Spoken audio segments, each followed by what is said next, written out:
for tuning in to another episode of the New ID podcast. I am your host, Kuda Mic, and I'm joined here in person, live in this beautiful building by the man, the myth, the legend, my partner in crime, James Abraham, CEO of MindRight. How you doing today, my bro? I'm good, man. I'm enjoying the coolness of the Perth weather compared to the heat wave that's going through Singapore. So I am good. I am on a very tight schedule. So Kuda, what do you want to talk about? I reckon I should also just quickly let people know this is part of the nuMind series. And I think we've had an awesome run. We capped off the season. This is a special episode here at Study Perth because we've had some amazing work with them. We want to talk about studying abroad. And I think we've both been through that. And we were both fortunate to come here and go to a certain uni. I don't know if we're plugging unis at this point, but it was an experience. I don't know if you want to kind of share what your life as a student abroad was like. I think the thing that comes to mind when I first came here back in July 2011 was the first, because before you get here, you don't know what it's going to be like. Do you know what I mean? Like you don't know that you're alone. You don't know what alone feels like because the perception of alone isn't the way you think it is until you experience it. Right. And so the first time I really felt alone, and I wasn't. I had an amazing family over here who were taking care of me, picked me up at the airport. Nice. Do you know what I mean? Like I had, family, friends supporting me. But the first moment you really feel alone is when I sat in the hostel on the bed without internet and phone connection, because none of that stuff got set up yet. Yeah. And I just remember sitting on the bed with a giant suitcase by my bedside going, this is new. This is what alone feels like. This is this is new, because you don't know the emptiness until you're experiencing the emptiness. Right. So it was a very bizarre feeling to begin with that takes a little bit of getting used to, because again, you think you're independent. Right. And independence there are levels to independence. And I think you think you're independent until you realize, whoa, maybe I'm not so independent. I was independent living at home with my parents. And now this is a whole nother level of independence. I clean my room without my parents telling me to clean my room. I'm independent. You don't know me. I make my own sandwiches. I don't need nobody making my sandwiches. I go to school by myself. Oh, that's so good. Do you understand how independent I am? I'm grown, damn it. I know how to make sure I don't spend my whole pocket money in 1 week. I got savings. Nice. No, I was not able to do that. I'm not gonna lie. So no, but then you know what I mean? Like you think you're independent and then you don't know to expect any of these things. Then when you get here, there is first that sort of emptiness. Right? And then you start trying to make friends. And if you're a fairly sociable person, that's easy enough. But then the whole conversation around culture and sort of assimilating, but also retaining a sense of identity. If you even have a sense of who you are really in that moment, because you're still trying to figure that out. Deep. You know what I mean? But like that was for me, right? Because I didn't have family here or anything like that. What was it like for you when you came here? Same? Look, weirdly enough, I had a similar first night experience, but I was lucky. I only say it was similar in the sense that at the end of the night, I found myself sitting in this room that wasn't the room I left when I left Uganda. So I fly in, I get met at the airport by my brother, my older brother, and I think my cousins were there, or they were at my aunt's place. So first thing we do is drive down. I'm looking at a whole different terrain. Everything just looks different. I'm like, bro, we don't have McDonald's. Hungry Jack. What's Hungry Jack's? He's like, Burger King. I'm like, okay. And then we make our way to my aunt's place, and they were all waiting there. For some reason, bro, I wore a suit to fly here. I don't know why. I've kind of always, I don't know why. I think I was ready for business. But I fly in, and we get to my aunt's place, and there's this whole event plan. Like it's festive. It's his family, and I've always cherished that, man. Because even though I lived on campus, I lived with my brother at that point. I was always able to go back to that quote unquote safe place. Whereas maybe I'm with other international students struggling to get some groundwork going in terms of a group assignment or whatever, and I feel, I got picked last. All right, cool. I'm the outsider. All right, cool. But at the end of the day, I was going back to a house full of people I didn't know, busy playing FIFA, drinking, having a good time, and I worried, or not worried, but I reflect back and I can only imagine it was so much harder for my peers who didn't have that, who would go back to a dorm room or a uni accommodation and have no one. Yeah. So I was blessed, bro. I was fortunate that I was able to walk right into a system that had my brother show me everything. Open your bank account here, do this, do that. And then I had to check in with Nick every other week. He's like, have you opened your bank account? Have you done this? Have you done that? And it seems so trivial, doesn't it? Like you don't even think that. You don't even think like bank account or how regular you need to do laundry. Do you have the coins do you have the right detergent? Are you indoor drying, outdoor drying? You know, like you don't think these things because you've never had to be exposed to these things to consider this thought. Yeah, food shopping to fill up your fridge. Yeah. And you're in a share house, so you're like, guys, I'm labeling all my stuff. Who took my good stuff? Who took the chocolate on my shelf? It was on my shelf, guys. Come on. Right? I'm gonna keep it in my room now. I don't trust y'all.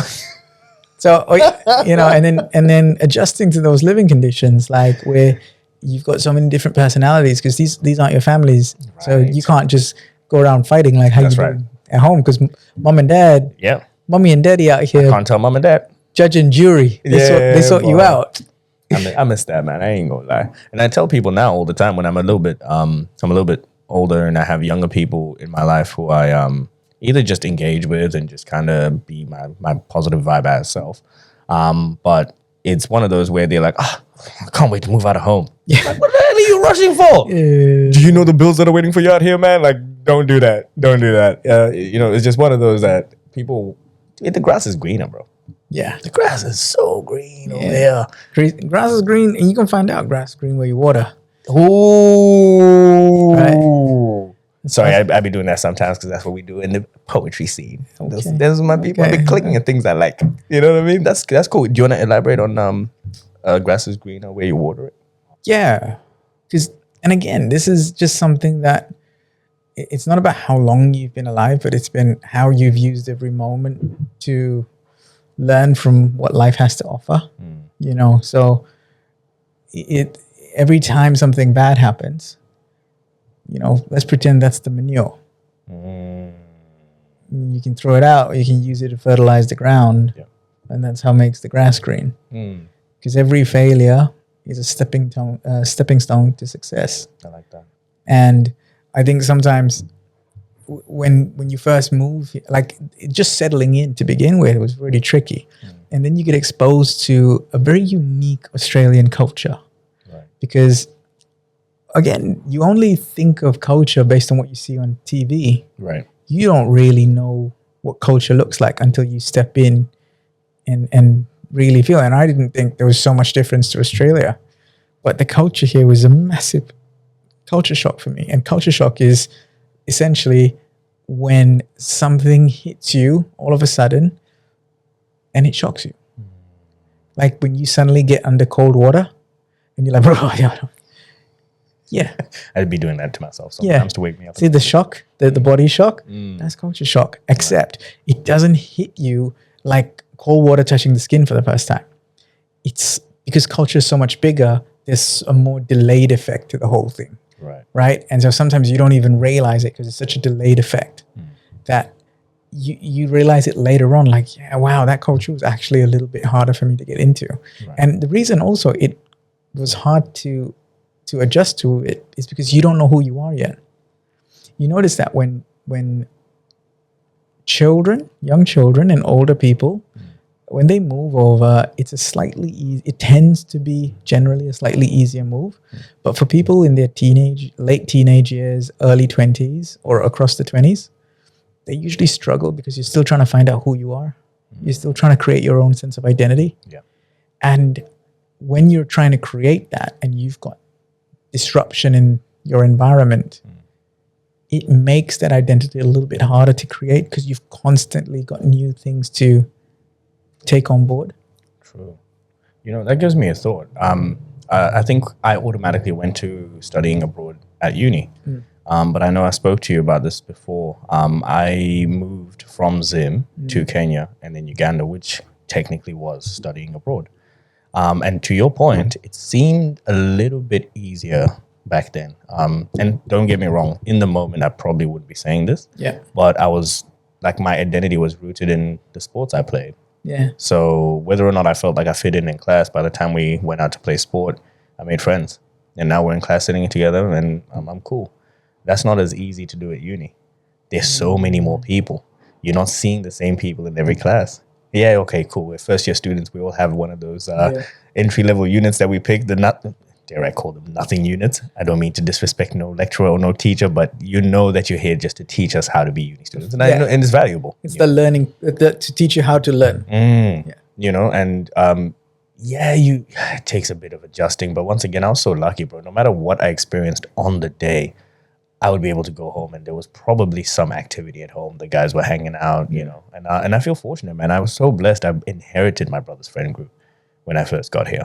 And I feel like I had many big brothers, many people I was able to learn from as well. Okay. So I feel like my experience was unique in that sense, and I'm grateful for it. But I can also imagine that there might be some listeners who are like, you lucky. Well, I think it's not, maybe there are people listening who feel that way. But I think in general, everyone's experience, even if you can relate to what I'm saying, I know it's not the same because similar is not same. You could have gone through similar experiences that I'd gone through. Like when I came here, I didn't know how to cook. I couldn't even do mashed potatoes. I didn't know how to do any of this stuff. You say that like mashed potatoes is the easiest thing, bro. People are like, you don't even know how to boil an egg. And I'm like, some people don't. Yeah. When do you take it out? Let's not judge those people. Yeah. So it is one of those things where like you could have came here, you could have experienced similar things to what I've experienced. Right. But your experience would still not be the same as mine. True. Because we're all very unique individuals. No matter how similar we seem, we're never going to be the same because I'm James, you're Kuda. That's your right. experience is your experience, mine is mine. And then anyone else who's listening is anyone else who's listening. So I kind of feel like you can't, it makes it difficult to do blanket statements of like, oh, well, if you just put your head down and do the work, you know, you'll get better. No, sometimes it's trickier. Yeah. Right. So but I do know a blanket statement that does apply is if you work on yourself, it makes a lot of things infinitely more manageable. Not because you know you have the answers. Because I think one of the things that people don't realize is when I say you work on yourself, it's not so that you're right. It's not so that you're correct or that you have every answer available. It's just that when you work on yourself, you develop the confidence to handle whatever comes your way. Right.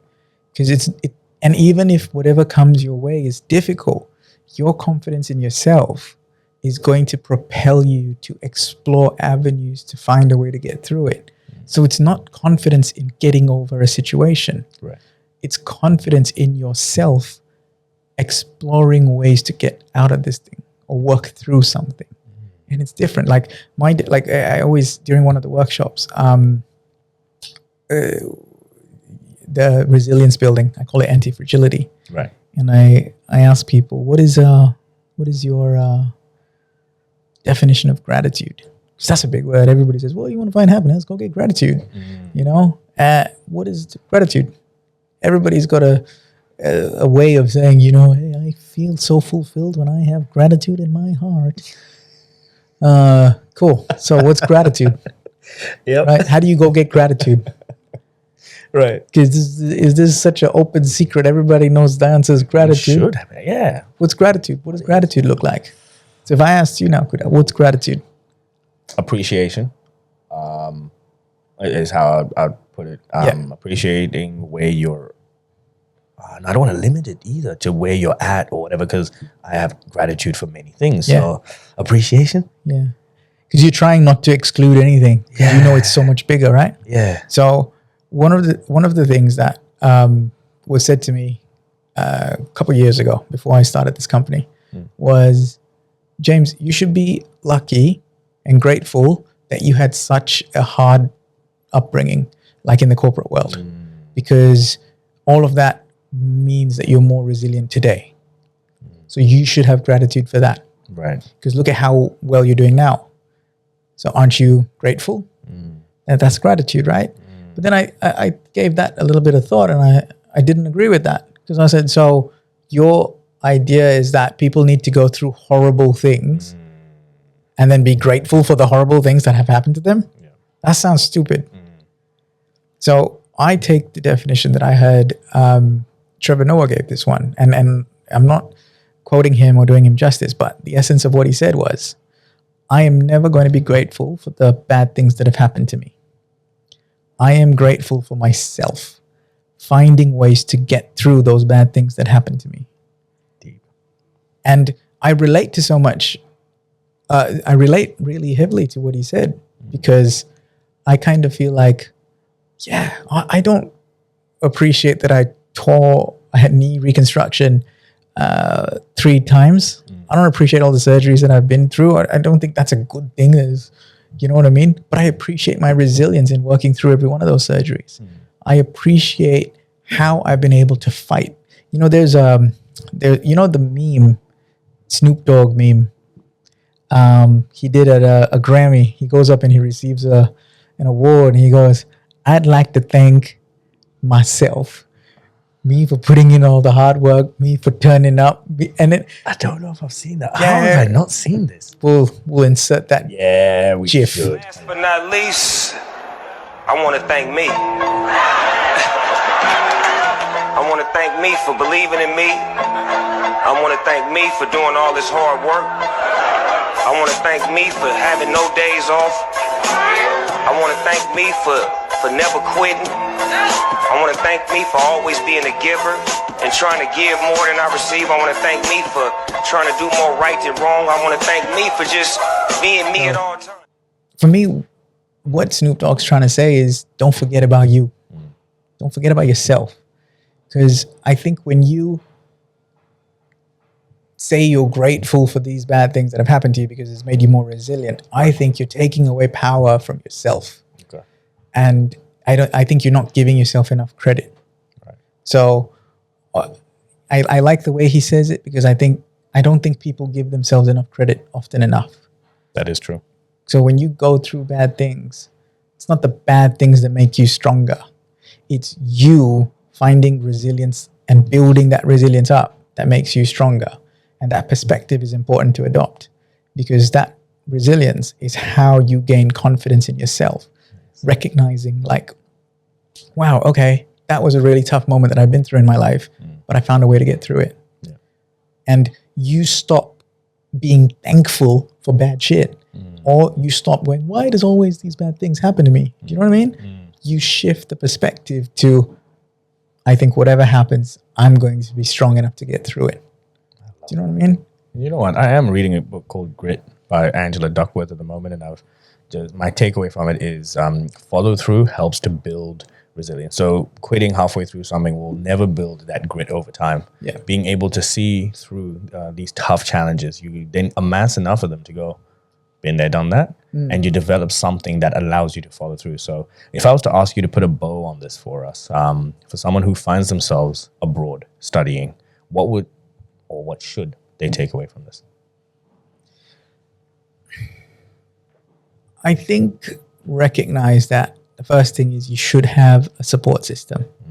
If you're lucky enough, like yourself, right? You had a support system around you. Yeah. Build one. If you don't have one put in place for you already, try and build a support system. You know, and if you, again... Can I plug Study Perth? Yeah, I wish I knew they existed when I was a student, man.